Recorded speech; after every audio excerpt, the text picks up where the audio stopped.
Hey guys, it's Kevin again, and this is going to be our review for Turn Season 1, Episode 8 Challenge. Oh my god, guys, this episode was amazing. It really, really was amazing. I mean, that twist at the end was just wow. I can't wait to see where that's going to go later in the for the last two episodes. We have 2 episodes left, and that cliffhanger just, yeah, it's going to be a very intense last 2 episodes because of that big cliffhanger at the end, which... honestly, some people might not think that's a very good cliffhanger. I think it's fantastic, honestly. I loved that cliffhanger. I thought it was fantastic, honestly. It was really, really good, in my opinion. And honestly, I love this episode. I thought it was definitely really great. By far the best episode of the season. And let's just get into it, because I really, really did enjoy it. So at their inn in New York, Abe and Anna, they just left, New Jersey. They went to New York.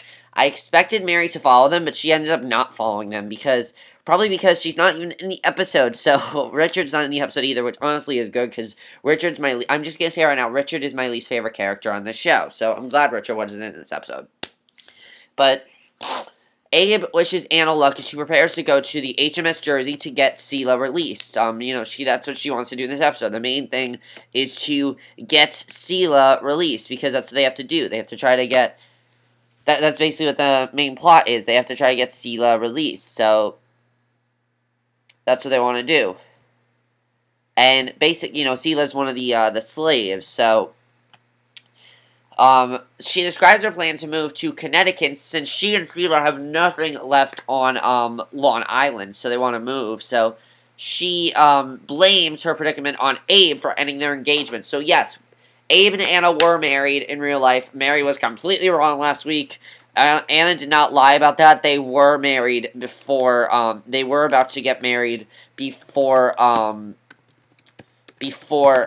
Abe and Mary. So, Mary was wrong when she thought that Anna was lying about it. They were going to get married, which I thought was great, because last week I'm like... Anna probably lied about it, but this week, yeah, I'm starting to side with Anna, definitely, over Mary. I don't really like Mary anymore, so I'm siding with Anna, just because Anna's a better character, in my opinion. Plus, I mean, her whole thing is, you can understand why she's so upset about it, and it's definitely more plausible. So, she blames her predicament on Abe for ending their engagement, and Abe tells Anna that some things aren't meant to be. So, he's kind of like... well, I mean, I ended it because I was meant to be with Mary, not meant to be with you. So, I mean, I think that was right away a very good scene.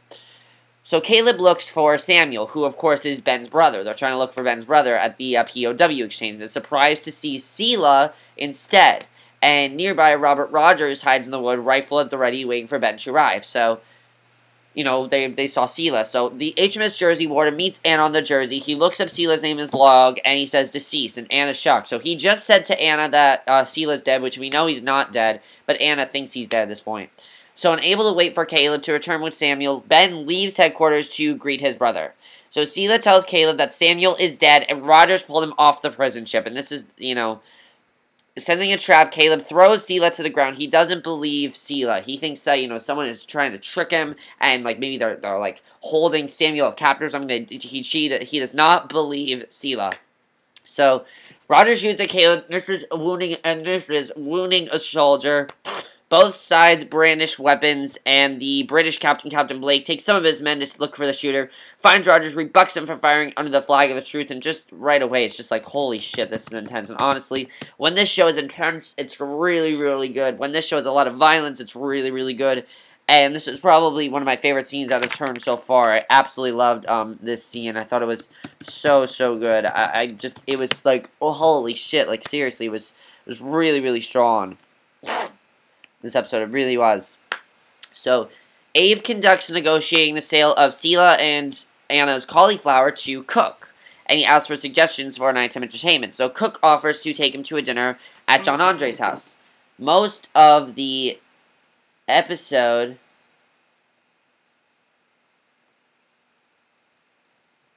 most of the episode takes place at this party. So, yeah, I mean, it definitely was a very big moment there, and I definitely thought that was, really, really big that most of it took place at this party. So, it was a fun episode, as I said, but it was really intense. So, yeah, most of it took place at this party. So basically, after this happened, after they got invited to this party, Rogers, Jordan, and oh wait, the Continental captain, Captain Henry, refuses to bring Sila back to camp with the rest of the Continental POWs, since he's not Samuel Talamash. So Caleb instructs Henry to find Ben at camp and tell him Genevieve. So Rogers, John, and Awasis hunt for Caleb and Sila in the woods, and at the inn, Anna tells Abe that Sila is dead. You know, Sila's not dead, but he's seeking revenge. She insists on accompanying Abe to Andre's dinner, and Abe refuses to take her. He's kind of upset with Anna at this point, so, you know, she wants to go, but he's refusing to take her. So Caleb tells Sila that Genevieve is a code word, code word, because I'm kind of like, who the fuck is Genevieve? It turns out that Genevieve is a code word inducting a meeting point that Ben will understand. They duck for cover as Rogers fires on them, pinning them down. Ben encounters Henry's convoy and learns that they were ambushed by Queen's Rangers. So, Henry conveys Caleb's code word, and Ben takes off to find Caleb and Sila. So Anna tracks down Abigail at a market near Andre's house and demands help getting into Andre's dinner. So at Dijon Tavern, which was formerly Strawn Tavern, Simcoe tells Robeson he's investigating a rebel conspiracy and inquires about Ben, Caleb, and Abe. Robeson advises Simcoe to find the rebel sympathizers for tracking down the petition for the New York Convention. So Abe arrives at the exclusive dinner party solo. He's ushered into a room of caressing redcoats who are already well into a night of singing, dancing, and games, including the Who Would You Kill challenge, which I thought that was kind of funny, you know, kind of fun. Cook introduces Abe to Andre, whom Abe is very nervous to meet because he's never met John Andre before, and he doesn't know, you know, how this is all going to work. So Daniel Weir, the quartermaster who's been buying Abe's product, asks Abe for help with obtaining code word for Rebel Land. You know, he says, you provide the name, we provide the attenders. And I thought that was pretty interesting. But then, drawn by the sound of gunfire, Ben arrives at the skirmish and shoots Amosis while still on horseback. He then ducks for cover with Caleb as Rogers fires back. Both stars are now pinned down in a standoff. I mean, it's really intense here. So, at Andre's house, Abigail asks the corporal guarding the front door if the woman with brown hair and a cordial dress came by, and Abigail says she's late, and she says the major won't be pleased. Soon after Anna arrives at Andre's door, the corporal, recognizing her from Abigail's description, lets her in, including a group of dolled-up women snicker at Anna's plain dress, and Phil Mueller tells Anna to pay them no mind. They file into the dining room as Abe is singing a song, stopping him mid-verse as he sees Anna is among them, and the woman begins to mingle with the redcoats, and basically, this was their national anthem before America became a free country. That was what they were singing. So, and Anna slides onto Weir's lap, and as soon as he gets a chance, Abe reminds Anna that she promised to stay behind. Promises get broken, she says. So, Blake arrives at John Andre's house, and he tells John that Rogers firing on the, about Rogers firing on the prison exchange. So, John's really frustrated at this point because he tells Blake to retrieve Rogers and grants him permission to kill Rogers if he resists because he's not doing the right thing. So, Rogers tends to Amos's wounds. Meanwhile, Sila tells Ben about Samuel's final days on the Jersey. Ben cries and vows to kill Rogers for using Samuel's name to entrap him. So, Abigail tells Abe that Anna plans to break into John Andre's bedroom to find his log of war details. Meanwhile, Anna leaves the room and invites Weir to follow him upstairs. So, in the woods, Blake arrives with an envoy, declares to end to a standoff by the order of John Andre. So, Anna then sneaks into John Andre's bedroom, discovers a book of encoded entries. Abe follows her, pushes her against the wall, and he kisses her. And, I mean, that was huge. And she resists, saying he only wants her because he's jealous, but that otherwise he lives too cautiously. Weir discovers them together in the bedroom and angrily leaves, and once he's gone, Abe demands Anna tell him where Andre's book is. Actually, that scene was the scene from in the remember how I said in the recap they showed a scene that hadn't happened yet? That was the scene. I thought it was Mary that saw them, but it was this girl Weir that saw them. So, what then happens is we see that, returning to the dining room, Weir tells, so you can definitely see that Abe is getting very close to Anna at this point. It's really interesting here. So Weir tells Cook to kick Abe out, and meanwhile, Abe hurriedly transcribes a page from Andre's book that brusquely asks if Anna was going to sleep with Weir. So Cook walks in and asks Abe to leave. And in the dining room, Cook announces Abe's departure. So the Redcoats insist Abe play the challenge game before leaving.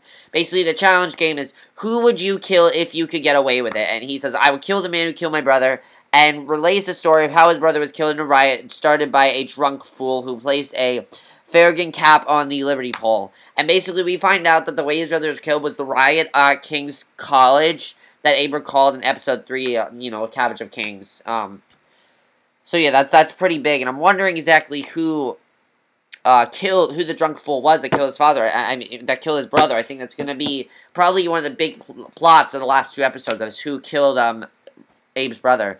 So in the woods, Rogers tells Blake that Sila is not who he says he is. This man is only my brother, Captain Samuel Talmadge. This man is only my brother, Captain Samuel Talmadge, Ben lies. Blake orders Rogers to report to Andre. Rogers and Ben glare at one another.